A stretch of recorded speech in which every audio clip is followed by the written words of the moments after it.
Hello everybody, how you doing? This is a man named Moses, also known as Spiritfire Soldier. I haven't put up any videos in a while and having inspiration problems, or there are just things that's going on I really don't want to talk about. But today and maybe the next few videos after, I want to cover some things that I've been contemplating or dealing with as of late, or noticing, the stuff I noticed was going on in the world today. And the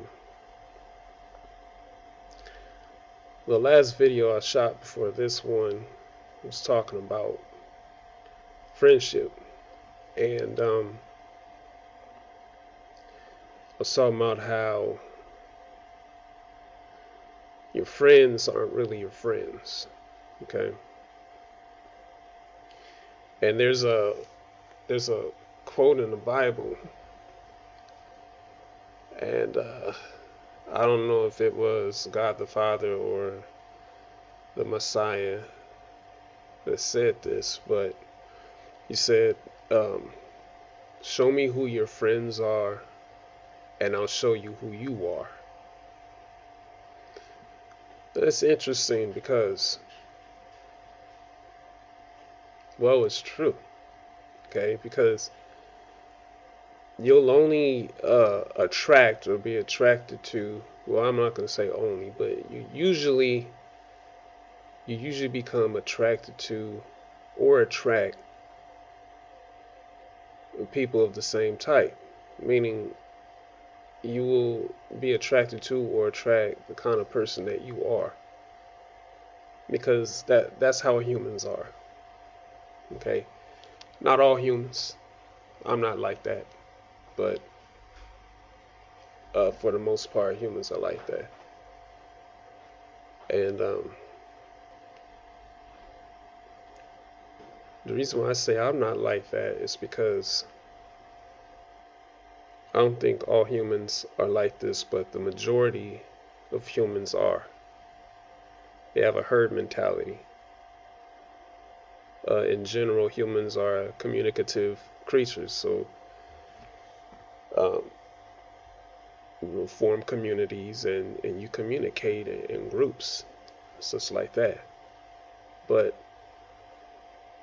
I'm a person that's not really like that. I don't really need friends. I don't really need to form groups of people. I don't even really need to communicate. I do it when I want to. Well, sometimes in some cases it's to facilitate a need, but I'm usually a person. I'm more of a loner. I like to be alone. I don't really interact with too many people, and when I do, it's by choice. It's not by need. Usually, sometimes it is, but I'm one of those beings that don't really fall into this category that I'm talking about, the herd mentality. And because most people are like that, they're going to resort to conformity so that everyone in the group could act as a whole. And so then you start forming guidelines and taboos and stuff, and which pretty much is the basis for a culture, which comes from the root word cult.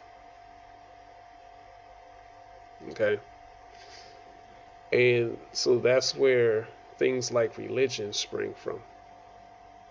We see a grouping of people that wish to act on one accord, and so conformity sets in, and then start setting standards and rules and regulations, and start developing taboos, spoken and unspoken, things like that. Form a community, you know.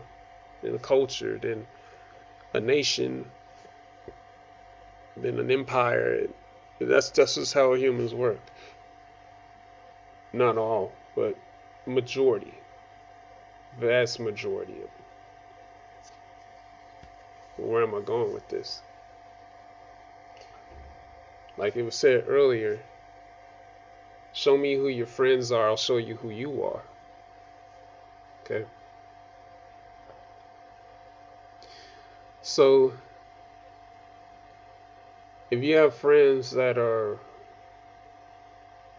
let's say, they're rude people, okay?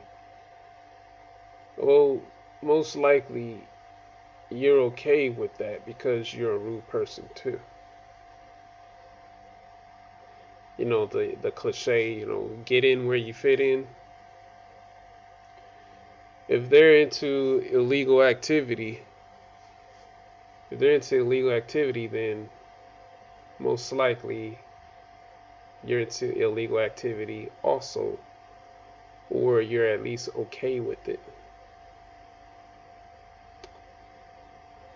If your friends are racist people, they don't like black people or people of color or whatever, you know, most likely you're that way too. Or you're okay with it and you allow it. You're not going to be against it in any kind of way. You're agreeable. And so that agreeable person, that's what I call an enabler. You see, what's wrong with this world is that we have a huge population of enablers. Okay?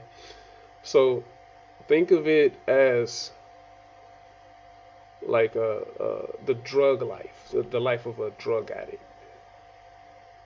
or someone who's addicted to anything, something that's essentially harmful to oneself, let's say. Okay? That's why I pick drugs. Okay? So you have this guy who's crazy about a certain drug, and he's your friend. So automatically, being friends with that person, you're okay with what he's doing. Because if he's doing that, he's a part of your life, he or she is a part of your life, then already you're met with the challenge of wondering if you should interact with this person or not. So if you decide not to, then you're not an enabler, which means that you're like, hey, that's the kind of thing you're into. I'm not into that. I'm sorry. I need to move on with my life. And your friend be like, well, why? What's going on? I thought we were friends. Like, we are, but, you know, you're doing something that I just can't condone. I have to let you go. Well, that sounds messed up. Why? It's because I don't want you to ruin my life. I don't want to be ruined like you. I'm not gonna judge you, nothing like that. You know, that's how you want to live, fine. But I can't live like that, and I can't tolerate to see you like that. I need to go. You know, I need to move on. If you get your life better and get off the junk, then you know maybe we could continue being friends. But as of right now, I just can't tolerate it. So if you do that, the friend might, depend on how much you value your friendship, he or she, he might change, he might go to rehab, might try and quit taking a drug and get some help or whatever. Or may not. Show me who your friends are, I'll show you who you are. Right? Okay, so what about people that are enablers that stick around and say, hey, I can't give up on this person as my friend. You might have good intentions. But then there's that old cliche, which is the way to hell is paved with good intentions. So your intention may be to help this person. Hey, he needs a friend. He needs someone there for him and stuff, which is fine. That's not a bad thing. That's admirable. That's commendable. But here's the situation. What exactly are you going to do about it? See, an enabler will not only just tolerate it, say, hey, I know my friend's doing it and that's him. It's more than that. I mean, that alone is still being an enabler. It's not helping or fixing the situation. It's allowing that person to continue being that way despite harm to self and others. But the next level is I'm going to cover for him. This dude is on this particular drug. I got to cover for him. He's having a problem and I have his back. I got to cover for him. And doing that, that only allows that person to continue. Oh, my friend, he hates black people. He's racist and he hates anybody of color, anyone who isn't white. So, you know, that's him. But I'm not like that. I'm not racist. I have black friends and stuff. It's still enabling that friend to be racist. If you don't believe in being a racist person, then why would you befriend racist people and be okay that they're that way so long as you're not that way? If you're not that way, then you wouldn't want to have anything to do with them. Now, some enablers will argue their point and say, what is turning my back on him going to do? That's not going to stop him from being racist. No, it's not. You're absolutely correct. It's not. It may cause a person to think. So, oh man, you know, I really value our friendship, and oh man, you know, we got to talk about this. We got to find some way to deal with it. Yeah, stop being racist. Yeah, stop doing coke. Stop doing crack. Or else we can't be friends anymore, man. I can't be a part of that kind of thing. I can't condone it. I can't have you in my life with that. I can't be around racist people. I can't be around hateful people.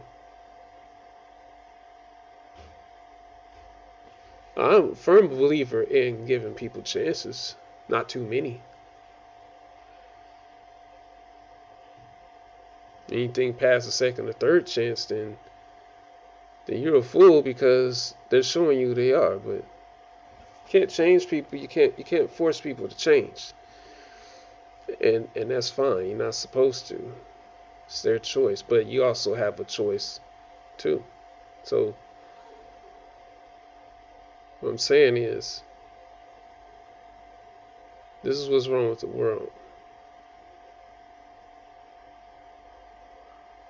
There's too many people willing to live with the very things that's ruining the world we live in.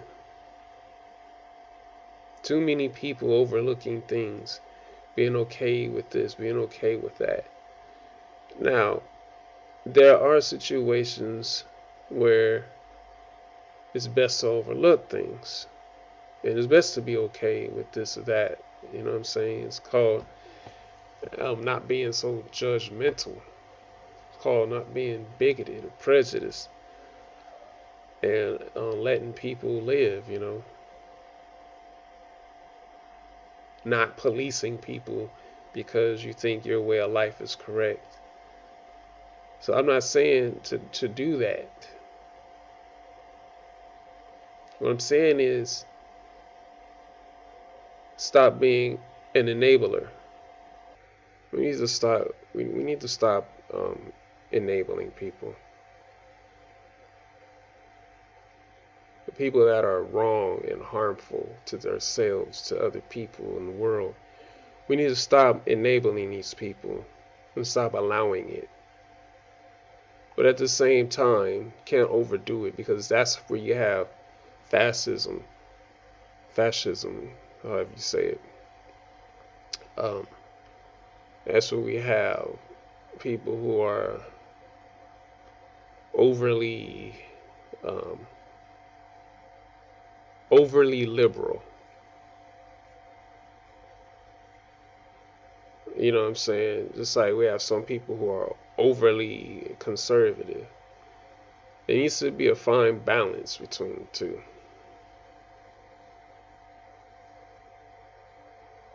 You understand what I'm saying? So, too much of anything is a bad thing. There needs to be some form of moderation. You know, so you socialize with people. If you have friends, lovers, whatever, you know, you gotta find a balance with them. And like I always say, you know, be careful who you associate with, be careful who you consider a friend and spend your time with, and all that stuff. I'm not saying, hey, you know, dwell in your hurt and pain because of bad experiences with people. So I'm not saying that. I'm not saying it's okay to be paranoid of people and stuff, but you do need to show caution and be careful, and use your head and be wise, be discerning and show discretion, be cunning.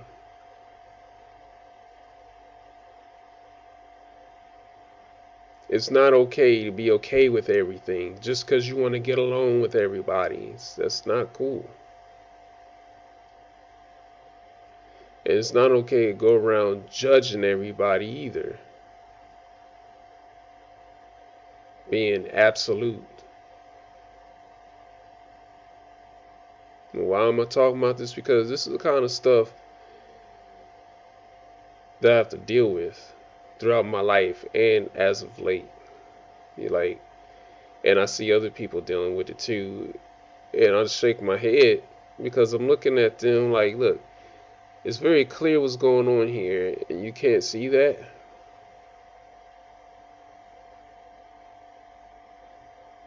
And there's just a lot of people out there in this world, they're unable to think for themselves.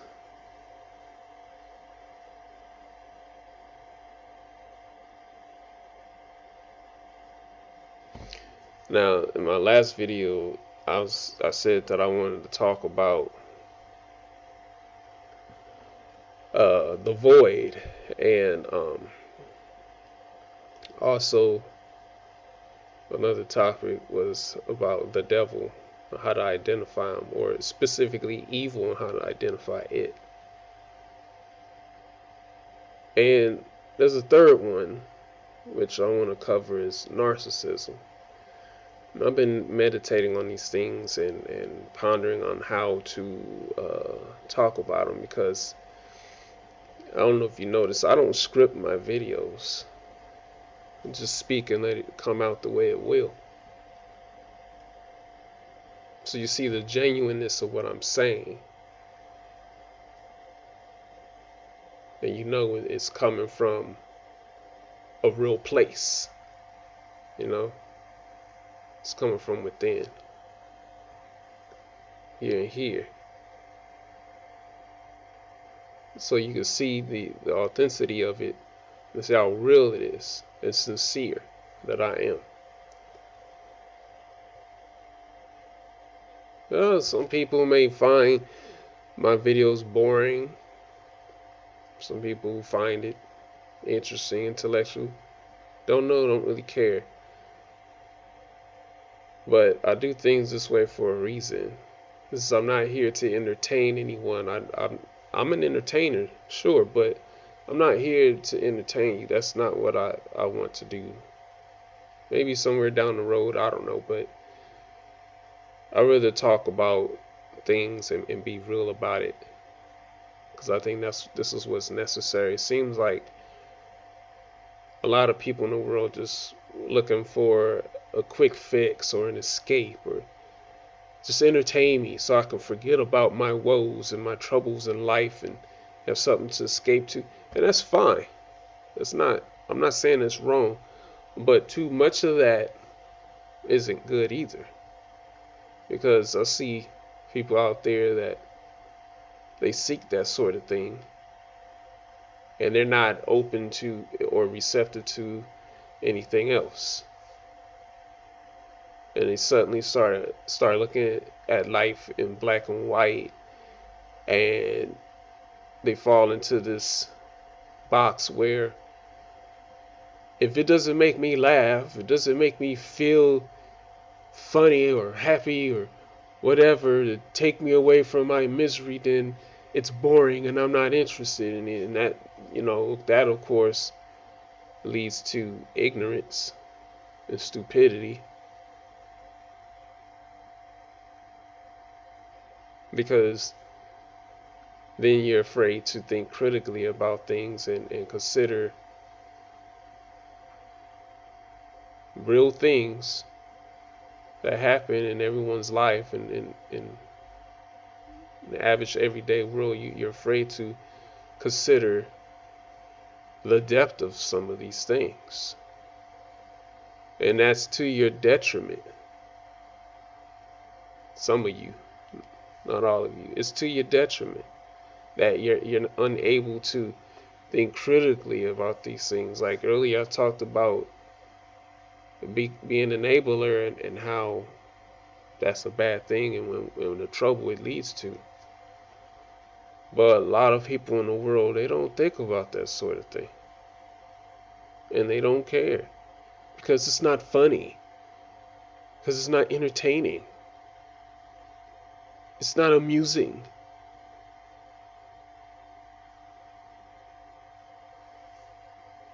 You know, one of the things I've been meditating on is relationships, because I'm constantly encountering females, and that's all they. It seems like that's all they think about, and that's all they want out of life, and that they think that that's all there is to life. And there's a lot behind that. There's a whole lot behind that. That's just wrong.